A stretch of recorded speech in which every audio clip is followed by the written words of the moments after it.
अब बात करते हैं हम लोग electric field due to conducting plates. अब बात करते हैं electric field due to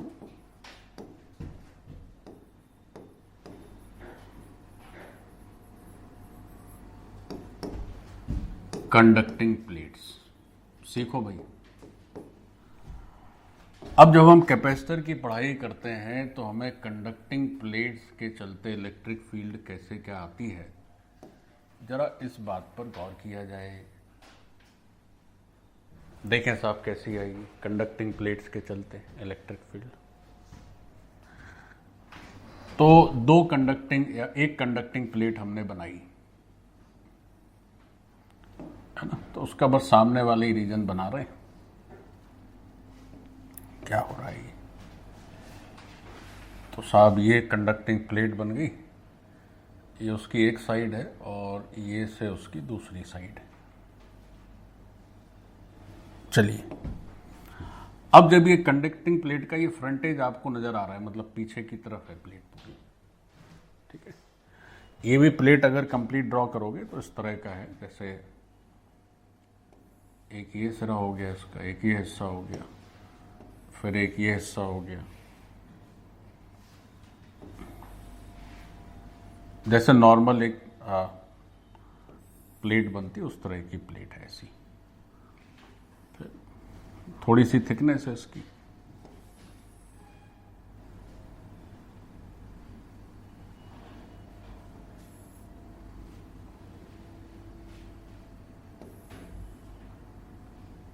okay. तो हमने आपको केवल ये वाला पोर्शन ड्रॉ करके दिखाया, दिस पार्ट। अब इसको जो है चार्ज मिला कहीं से Q। अब देखो इसमें क्या होगा Q में। अब साहब ये कंडक्टिंग प्लेट है, कंडक्टिंग प्लेट है तो चार्ज इसके अंदर नहीं जा पाएगा। चार्ज क्या होगा, इसके सरफेस पे रहेगा। यानी कि जब Q चार्ज इसको मिला टोटल कैपिटल Q, तो कुछ चार्ज इस सरफेस पे आ जाएगा और कुछ चार्ज इस सरफेस पे भी आ जाएगा, है ना। तो सब तरफ चार्ज रहेगा। मतलब ये जो बॉडी है, ये जो बीच का बल्क है, यहां पे कोई चार्ज वार्ज नहीं रहेगा। जो भी चार्ज है वो ऊपर ऊपर रहेगा, अंदर नहीं घुस पाएगा। अब अगर हम आपसे पूछें कि भाई ये बताओ कि इस तरफ कितना चार्ज और इस तरफ कितना charge, considering this thickness is very minimal, है ना, तो इस थिकनेस पे जो चार्ज आ रहा है हम उसको थोड़ी देर के लिए भूल जाते हैं। ऐसा ये dx है, मान लीजिए टेंड्स टू 0। ये थिकनेस बहुत पतली, तो ये जो मैंने ऊपर एक एक प्लस बना दिए ये हटा देते हैं, है ना? मान लेते हैं यहाँ पर कोई चार्ज, मतलब यहाँ जो भी चार्ज है वो ना के बराबर है, ऐसे सोचते हैं। यहाँ जो भी चार्ज है वो ना के बराबर है, आएगा तो खैर चार्ज, है ना। तो जो भी चार्ज है that is completely distributed over this two surface. तो ये तो एक सिमेट्री से भी कह सकते हो कि सर तो आधा चार्ज इधर चला जाएगा, आधा इधर चला जाएगा। भाई इसमें तो कोई ऐसा लगा नहीं है कि यहाँ ज़्यादा चार्ज हो जाए एक तरफ कम, ज़्यादा तो बराबर बराबर चार्ज होगा। वैसे उसको आप प्रूव भी कर सकते हैं, इस बात को प्रूव भी कर सकते हैं कि दोनों तरफ आप जो कह रहे हैं अंदाजे से Q/2 Q/2 ऐसा क्यों, तो इसको हम प्रूव भी कर सकते हैं। कैसे? कोई कहे सर ऐसा करिए आप Q/2 मत मानिए, इसको हमको मानने से नहीं हम मानते, हम दिखाना पड़ेगा आपको। आप हमको दिखाइए कि साहब ये Q1 और Q2 चार्ज बराबर बराबर है। तो ये Q1 और Q2 चार्ज बराबर बराबर ये कैसे दिखाओगे, सीखो। ऊपर देखो जरा, आप प्लेट के बल्क में अंदर, सरफेस के अंदर कोई पॉइंट P अज्यूम कर लें। सरफेस के मतलब इसकी बॉडी के अंदर एक पॉइंट है P, दिस इज P। अब साहब ये जो P पॉइंट है वो प्लेट के सरफेस पे ना होके प्लेट के अंदर कहीं है, और प्लेट कैसी है, कंडक्टिंग प्लेट है। तो इस प्लेट के अंदर हर पॉइंट पर इलेक्ट्रिक फील्ड कितनी है? 0। कितनी है? 0। बच्चों गौर करो जरा, हम क्या करते हैं, एक पॉइंट कंसीडर करते हैं, consider a point P inside conducting plate.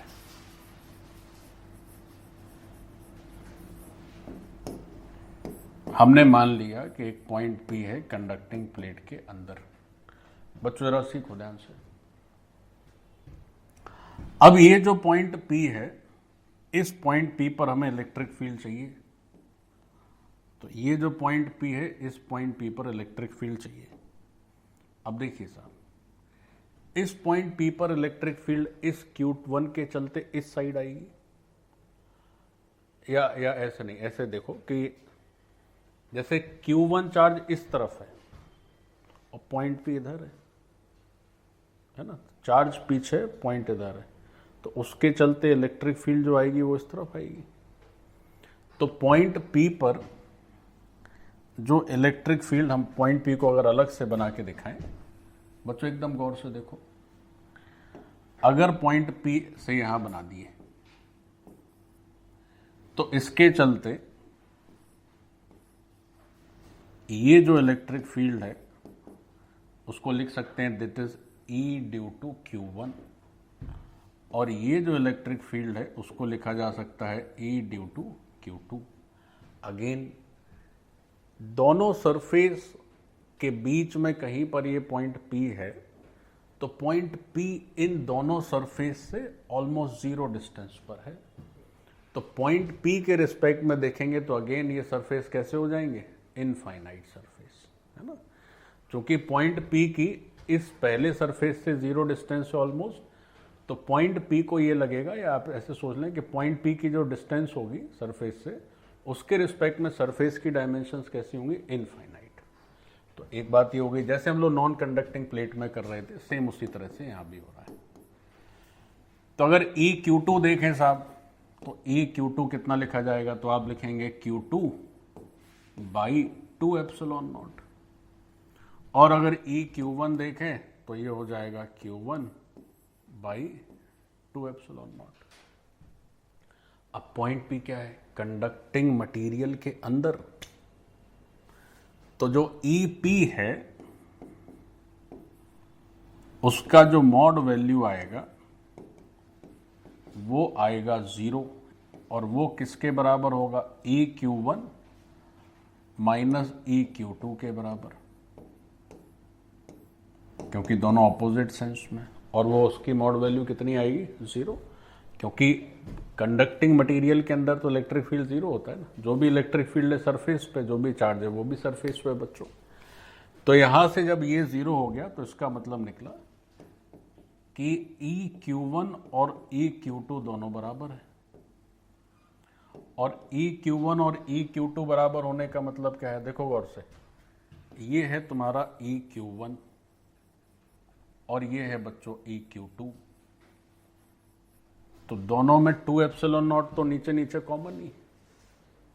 तो ये कब बराबर होगा? जब न्यूमरेटर भी सेम होंगे। भाई ये बराबर होने का यही तो मतलब है कि Q2 divided by 2 epsilon not और Q1 divided by 2 epsilon not. तो ये कैंसिल कर दीजिए। तो ये कैंसिल कर देंगे तो यहां से Q1 और Q2 की वैल्यू क्या हो जाएगी? सेम। तो ये जो बात हम लोग बेसिक लॉजिक से कर रहे थे, वो बात हमने फिजिक्स के माध्यम से प्रूव भी कर दी। ठीक है। अच्छा, अब चूंकि जो टोटल चार्ज कैपिटल Q है वो बट गया दोनों सरफेस पे।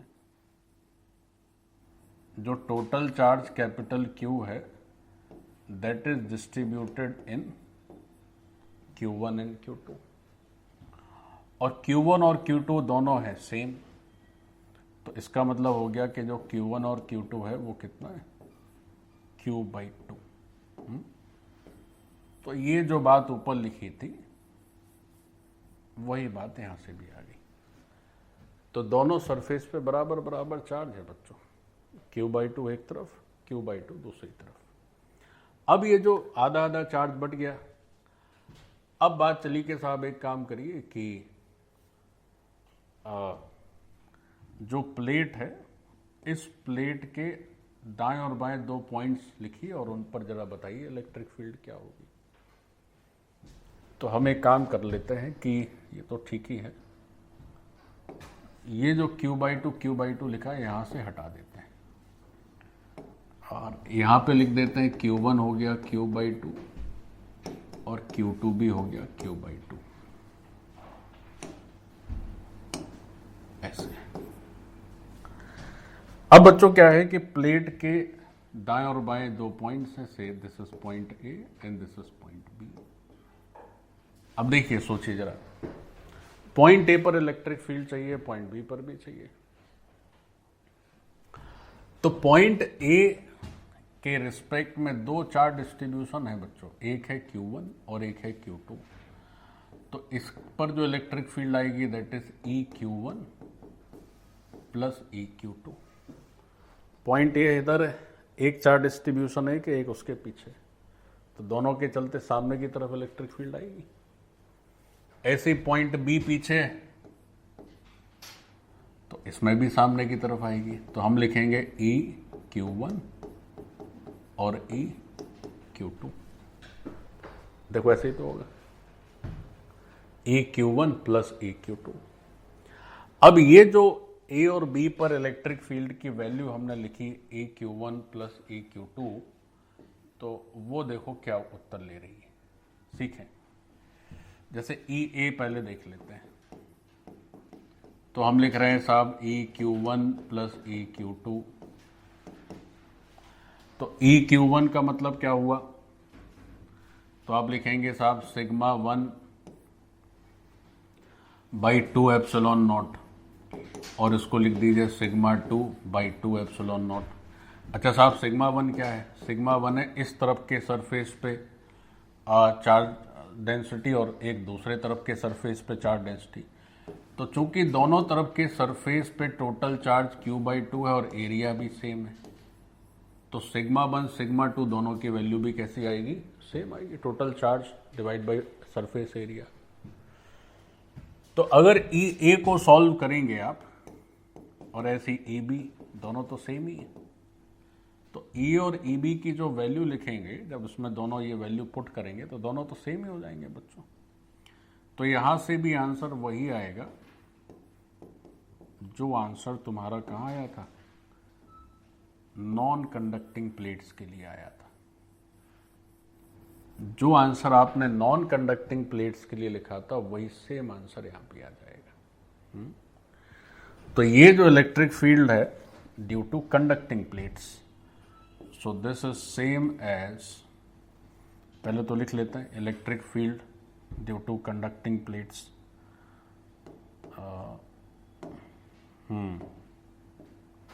उसमें लिख देते हैं कि ये जो आप लिख रहे हैं दैट इज इलेक्ट्रिक फील्ड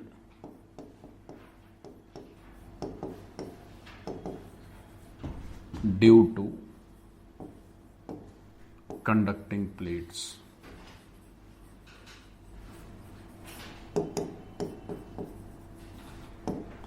और ये जो इलेक्ट्रिक फील्ड आई है this is same as electric field due to non conducting plates. ये बच्चों वही इलेक्ट्रिक फील्ड है जो कि नॉन कंडक्टिंग प्लेट के चलते होती है, ऐसे। तो ये हमारी सारी बात हो गई, ये हो गया मामला। अच्छा, एक बात और ध्यान दीजिएगा, जैसे इसमें एक अजम्पशन तो ये है कि जो पॉइंट्स ए और बी हैं प्लेट के एकदम नज़दीक हैं, so that plate infinite size की हो जाए। एक और बात ये है कि प्लेट आइसोलेटेड है तब ये सब चल रहा है, मतलब जो भी चार्ज है वो प्लेट के ऊपर ही है और कोई चार्ज नहीं है। तो ये दोनों जो एनालिसिस है बच्चों कंडक्टिंग प्लेट और नॉन कंडक्टिंग प्लेट के, उसमें ध्यान रखने योग्य ये जरूर है कि इन एनालिसिस ऑफ प्लेट्स मतलब बोथ कंडक्टिंग और non conducting comma it is assumed, ये माना गया है दैट